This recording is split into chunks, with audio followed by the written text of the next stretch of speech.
आप सभी को जय मसीह की। द बाइबल पोर्शन में आपका स्वागत है। हमारा आज का वचन है दानियेल की पुस्तक 4 अध्याय वचन 1 से 18।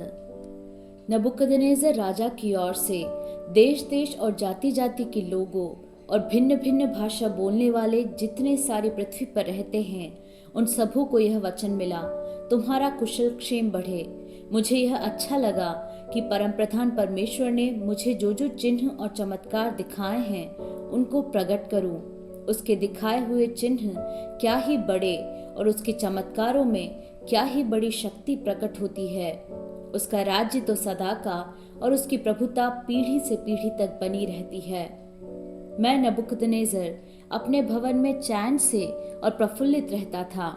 मैंने ऐसा स्वप्न देखा जिसके कारण मैं डर गया और पलंग पर पड़े पड़े जो विचार मेरे मन में आए और जो बातें मैंने देखी उनके कारण मैं घबरा गया था। तब मैंने आज्ञा दी कि बेबीलोन के सब पंडित मेरे स्वप्न का फल मुझे बताने के लिए मेरे सामने हाजिर किए जाएं। जब ज्योतिषी, तंत्री, कसदी और होनहार बताने वाले भीतर आए और मैंने उनको अपना स्वप्न बताया, परंतु वे उसका फल न बता सके। अंत में दानियेल मेरे सन्मुख आया, जिसका नाम मेरे देवता के नाम के कारण बेलतशस्सर रखा गया था और जिसमें पवित्र ईश्वरों की आत्मा रहती है।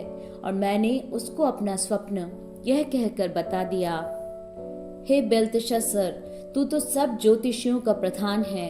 मैं जानता हूँ कि तुझ में पवित्र ईश्वरों की आत्मा रहती है और तू किसी भेद के कारण नहीं घबराता। इसलिए जो स्वप्न मैंने देखा है उसे फल समेत मुझे बताकर समझा दे।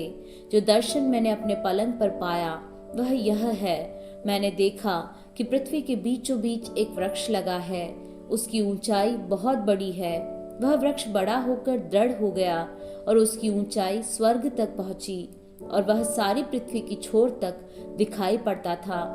उसके पत्ते सुंदर और उसमें बहुत फल थे, यहाँ तक कि उसमें सबों के लिए भोजन था। उसके नीचे मैदान के सब पशुओं को छाया मिलती थी और उसकी डालियों में आकाश की सब चिड़िया बसेरा करती थी और सब प्राणी उससे आहार पाते थे। मैंने पलंग पर दर्शन पाते समय क्या देखा कि एक पवित्र पहरुआ स्वर्ग से उतर आया। उसने ऊंचे शब्द से पुकार कर यह कहा, वृक्ष को काट डालो, उसकी डालियों को छांट दो, उसके पत्ते झाड़ दो और उसके फल बिखरा डालो। पशु उसके नीचे से हट जाएं और चिड़िए उसकी डालियों पर से उड़ जाएं, तो भी उसके ठूठ को जड़ समेत भूमि में छोड़ो और उसको लोहे और पीतल के बंधन से बांधकर मैदान की हरी घास के बीच रहने दो।